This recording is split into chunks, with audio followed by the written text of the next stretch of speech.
welcome you to the next session in the module 4, that is rule-based classification. Here there are two important terminologies that we need to know with respect to rule-based classification. So what are these two terminologies is, first one is cover. What do you mean by cover here, or a coverage, what we call it as?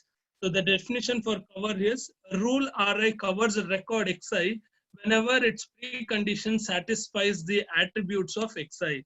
So whenever you have the left-hand part of the rule being satisfied with respect to the given training set, we tell that that rule has covered a particular record.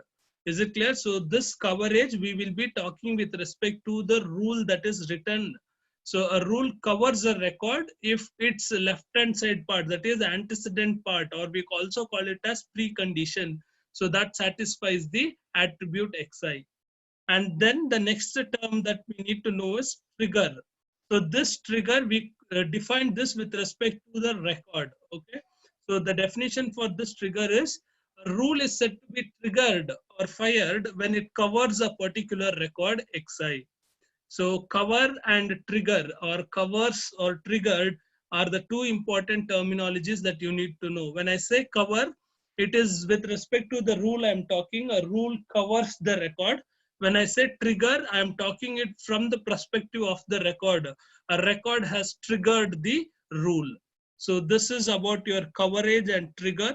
So two important terminologies. And, when I say covers, so remember that a particular rule is satisfying some of the precondition of a given record. When I say covers, for when I say consider I have a rule R1. If I say R1 covered record 1, R1 covered record 1. When I say R1 covered record 1, it means that this rule is satisfying the attribute, some of the attributes of record 1, whose condition is given in the antecedent part of the rule.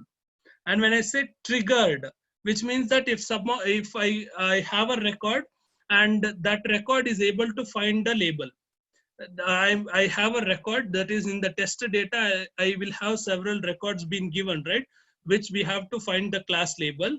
So if a particular class label is found with respect to the test record, if a particular class label is found, then I can tell that that record has triggered any one of the rules in the rule set. Record has triggered a particular rule in the rule set. So that is about your cover and trigger. Okay, so let's move on. Next, what we have is rule evaluation measure. So how are we going to measure a particular rule? So here there are two things or two measures that we need to consider. One is coverage and the other one is accuracy. So these are the two measures using which we will be able to evaluate. We will be able to evaluate the quality of a particular rule given. Now let us see the definition of what is coverage and what is accuracy. So first let us see what is coverage. When I say coverage, it is nothing but the fraction of record that trigger a particular rule. So a fraction of record when triggers a particular rule, I call it to be as a coverage. So consider, let this be the rule I'm having, where A is the antecedent part and Y is the class label here. And then with respect to this particular rule, how I can find the coverage is, as told here, fraction of records that trigger a rule. Fraction of records that trigger a rule. So in order for a rule to get triggered, what we need basically is its antecedent part matching with the record. If the rule's antecedent part is matching with the attribute values of the record, then I can tell that it has been triggered, correct? So keeping this in mind, I'll be giving the formula for coverage now. So coverage is nothing but the number of records for which the antecedent part is matching divided by D here represent total number of records in the given data set. So A is nothing but number of records that satisfies the antecedent part. Then only I can tell that a particular rule is triggered, correct? So that is why I told covers and triggered are two important terminologies which you need to understand very carefully. When you say cover, it is with respect to the rule you are talking about. A rule covers a record. When you say trigger, it is nothing but from the other side you are talking. That is from with respect to the record you are talking. So whenever we have coverage, we will give importance to the antecedent part. Whether the antecedent part of that particular record or sorry, that particular rule is matching with the attribute condition of the given records. So coverage is nothing but mod of A divided by mod of D, where A represents number of records that satisfies the antecedent part. So this is about your coverage part. Next, let us see what actually the accuracy is. So when I say accuracy, it is fraction of records triggered by R whose class labels are Y. So in this case, what we need to take into consideration is, say let the same, I'm having the same rule R, where A is the antecedent part and Y is the class label. So here I have to give importance for the antecedent part as well as the class label, because I'm talking about the accuracy here, which says fraction of records triggered by R whose class labels are Y, which means, so I have to consider only those records wherein the antecedent part is matching with the class label also. So the formula here will get changed to a mod of A union Y, sorry, A intersection Y. Y intersection is taken because I need to consider Y also, that is class label also, divided by mod A. So what is A? It is the antecedent part. So for all those records whose antecedent part is matching, I'm going to see whether the labels are also matching or not. So that is why here in the denominator mod A is considered. So A number of records that satisfy the antecedent, and D is the total A intersection Y is the number of records that satisfies both A and Y. So this is about your coverage and accuracy. So hope you have understood what is coverage and what is accuracy. When I say coverage, I'll be giving importance only to the antecedent part with respect to the total records that I'm having in the given data set. Whereas when I say accuracy, among those among those records whose attribute set is matching, I'll be seeing whether the label is also matching or not. Among those records whose antecedent part is matching, I am going to check whether the class label also matches or not. So in order to have a better understanding of this, let us take one example and see how actually the coverage and accuracy is been identified or will be able to find. Okay. So now let us consider the following data set. So this is the data set given to us. Students, when the data set is given to us, try to identify which column will be your class label. Generally, with respect to classification, when we are talking about, and also with respect to association analysis, that is the next module, here each in the data set given to us, the last column will be generally the class label. So this you keep in mind, students. The last column of the given data set generally will be the class label one. Okay, so they will not specifically mention in the row header that this is a class label. They would have given some other attribute name there, but generally with respect to classification and association analysis, the last column whatever will be there, that will be the class label. Okay, so here this is the data set. Say consider this is the data set of loan database, that is whether a particular person has paid the loan or is he going to cheat the bank or wherever he has taken the loan. Okay, so here it has say consider 5 6 attributes are there, 5 attributes are there, among which the last attribute is the class label. So the attributes that I'm having is the ID, then I'm having whether the refund is made or not, and the marital status of that particular person, and the taxable income he's having. Okay, so here, as I told, this cheat will be representing the class label. Now we have to derive rules from this particular data set. So we know now we know the format of the rule, right? So what is the format of the rule? Each rule will have two parts.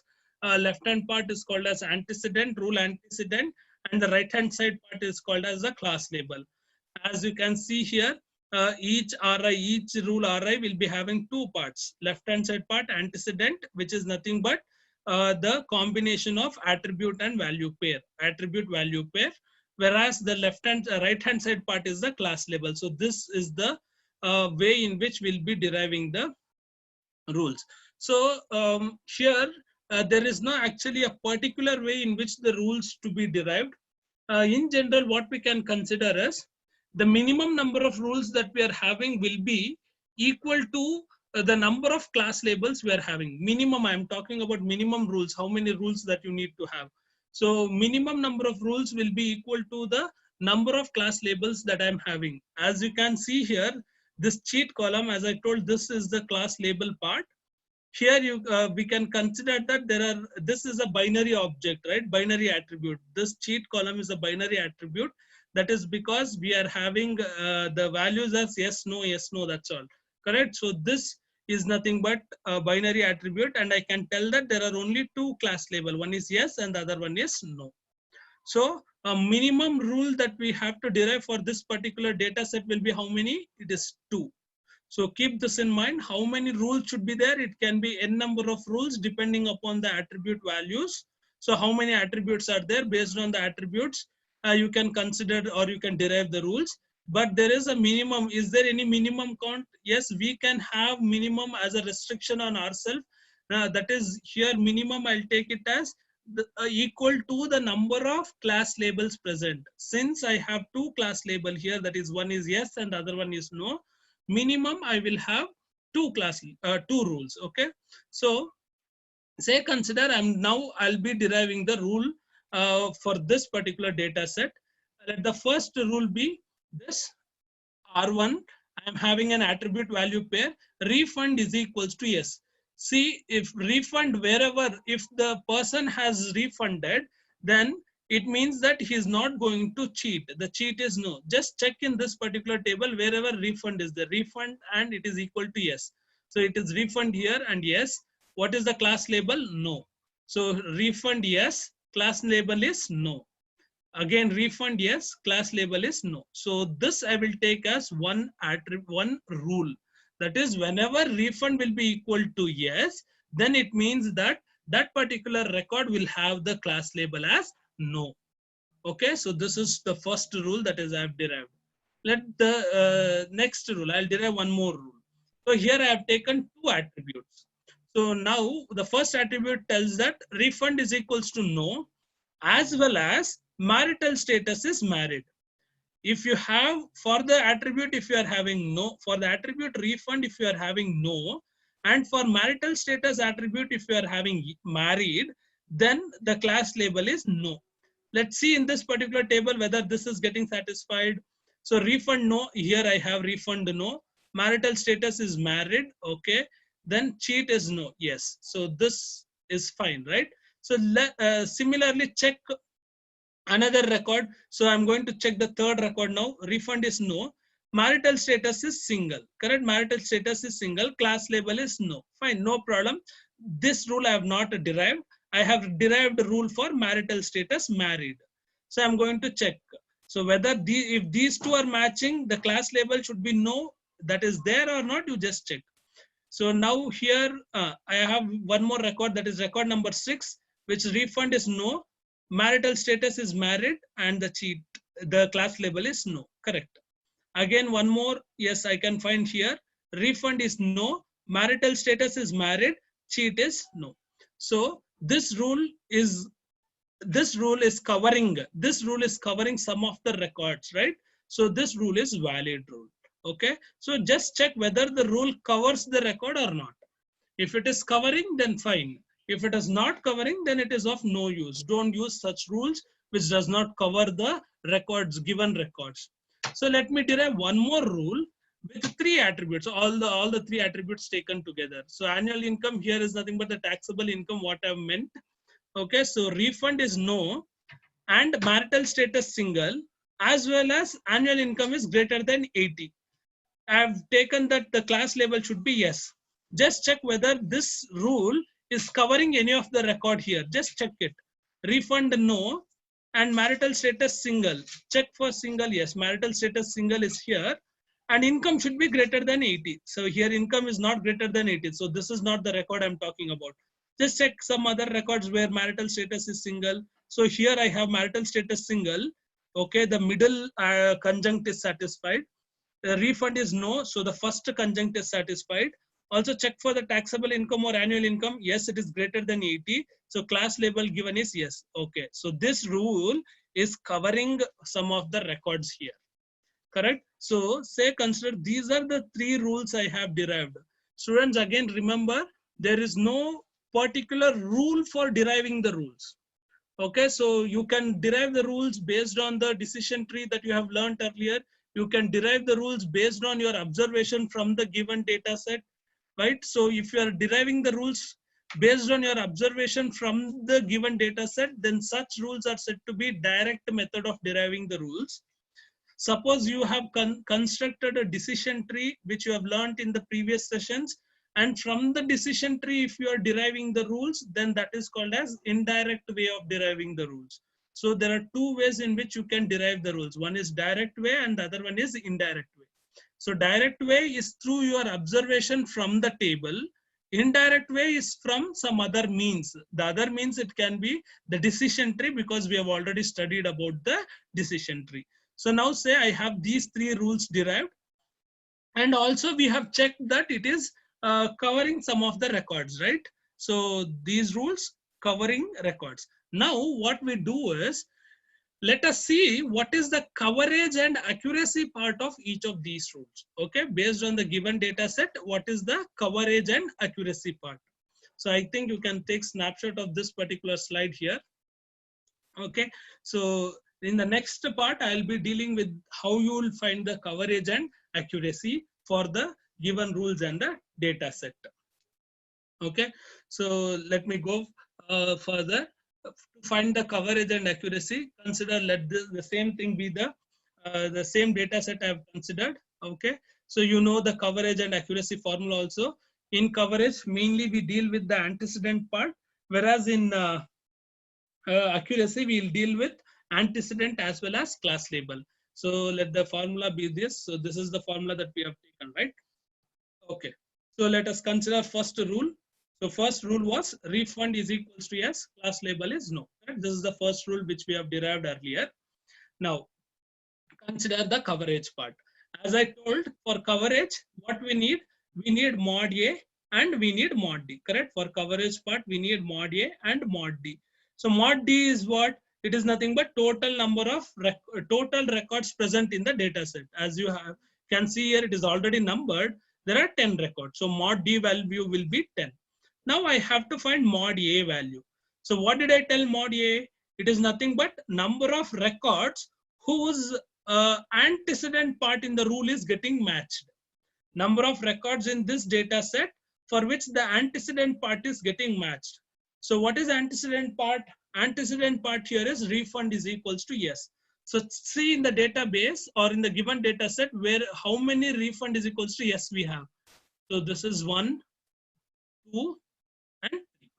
So there are 3 yes, correct? So what will be the coverage now? 3 by 10. Because antecedent part 3 was getting matched and 10 is the total number. So coverage is 0.3. So if you are going to use this particular rule, then its coverage with respect to data set is only 30%, which means this rule is going to cover 30% of the records in the given data set. That is what it means. Now let us find what is accuracy with of this particular rule. So for accuracy, what we need? We need to consider both. That is, we need to consider antecedent part as well as we need to consider the consequent part. That is, when I say consequent, it is nothing but the label part. And in the denominator, we have mod A, which we know here in the previous case for coverage, we have found mod A, that is 3. So out of these 3 antecedents, which are actually matching with this is what I have to find. So yes and no, how many are there? Yes to for the left hand side and no for the class label. So here you have yes, and the class label is also no. So 1 is matching. Here you have yes and class label is no. 2 yes and no. Yes 3. So I had 3 antecedent part cover which has covered the record, and all 3 is also matching with the class label what I am having, right? So it will be 3 by 3, which is equals to 1. So this is how you find the coverage and accuracy. Hope you have understood. So let me repeat this again, how you will find the coverage and accuracy. So for the coverage, the formula is you will check the total number of records you will take. Total number of records here is 10. So the denominator part will have value 10. And with respect to the numerator, you have to find the number of records which matches the antecedent part in the rule. So what is the antecedent part in the rule?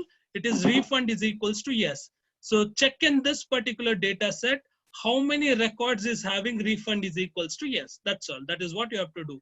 So directly from here to here, that is yes, 1, 2, 3.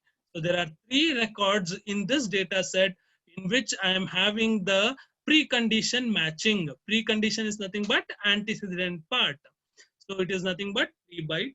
So which means the coverage of this rule is 30% with respect to the given data set. And similarly for accuracy, so for accuracy, you will be seeing both antecedent part as well as the consequent part. So just see how much of these record among 10 record, how much of the record or how many record is matching with the given rule as an entirely. So refund is yes and cheat is no, that is label is no. This is matching with the rule. Refund is yes, cheat is no, which means this is also matching.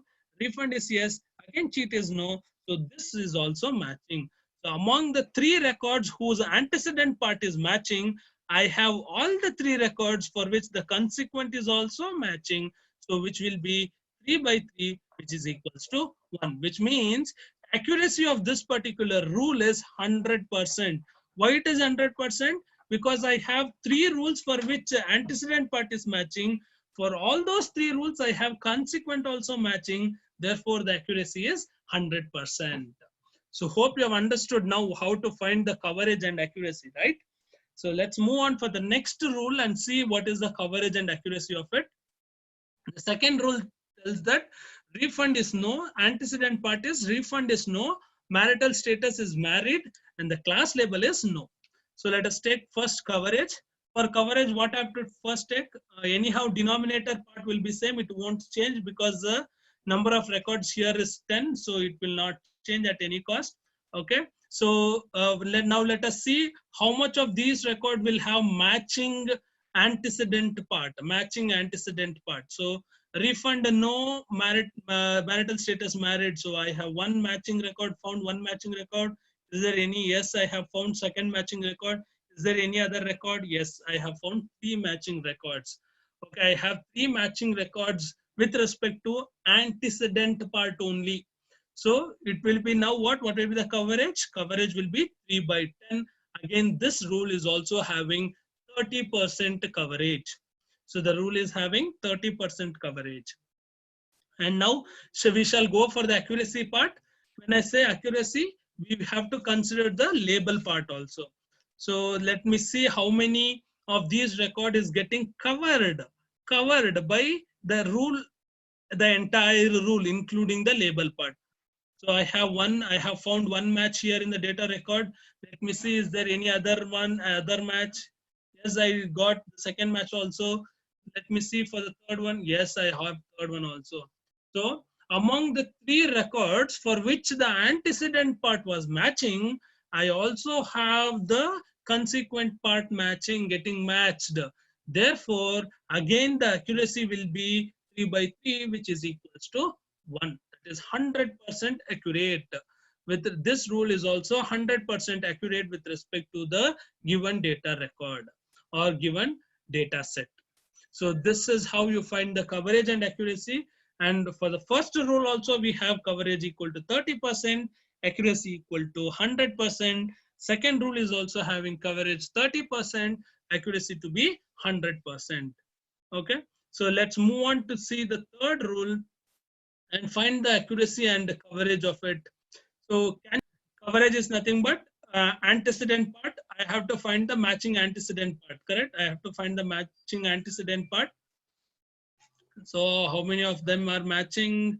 1, 2. Okay. There are only 2 matching antecedent. So it is 2 by 10, which is 0.2 or 20%. Correct. And then now I have to find for the accuracy of it. So accuracy means I have to consider the rule in the entire rule as it is, right? So let me consider this accuracy. Let me see how many of the I'm having the matching record. So 1, 2. So I found 2 among the 2 record whose antecedent part was matching. I have both the records whose having is its consequent also matched. So it is 2 by 2, which is nothing but again 100% accurate. So from this we can tell that the 3 rules what we have considered, all the 3 rules are with respect to accuracy, they are 100% accurate, but the coverage is for only 30% and 20%. Okay, so this is how you find the coverage and accuracy, and you can consider these 2 as the measure to evaluate the quality of the rule. Say consider in some data set or in some analysis, we might require the rules to have a more coverage than the accuracy. In such cases, I will consider coverage part and evaluate the quality of the rule. And in some analysis, you want accuracy to be more, even though if the coverage is less. In such cases, I will consider accuracy as the measure to evaluate the quality of the rule. So it is not that only these 2 will be the measure. There are certain other measure also. When I say, as you can see here, in first rule, if you see, I had considered only 1 attribute in the antecedent part. And whereas in the second rule, I had considered 2 attributes. Whereas in the third rule, I had considered all the 3 attributes, which are very important with respect to the deriving the rules or the data set given, right? So like this, the one more evaluation measure can also be the length of the antecedent part. When I say length of the antecedent part, it depends upon the number of attributes that you have taken to represent the rule. So as in this case, in this example, I had taken 3 rules with 3 different length. In the first rule, I had considered only 1 attribute. In the second rule, I had considered 2 attributes. And in the third rule, we have considered 3 attributes, right? So as the rule increased, as the rule increased, I also increased the number of attributes present. So again, that also can be considered as an one of the evaluation measure.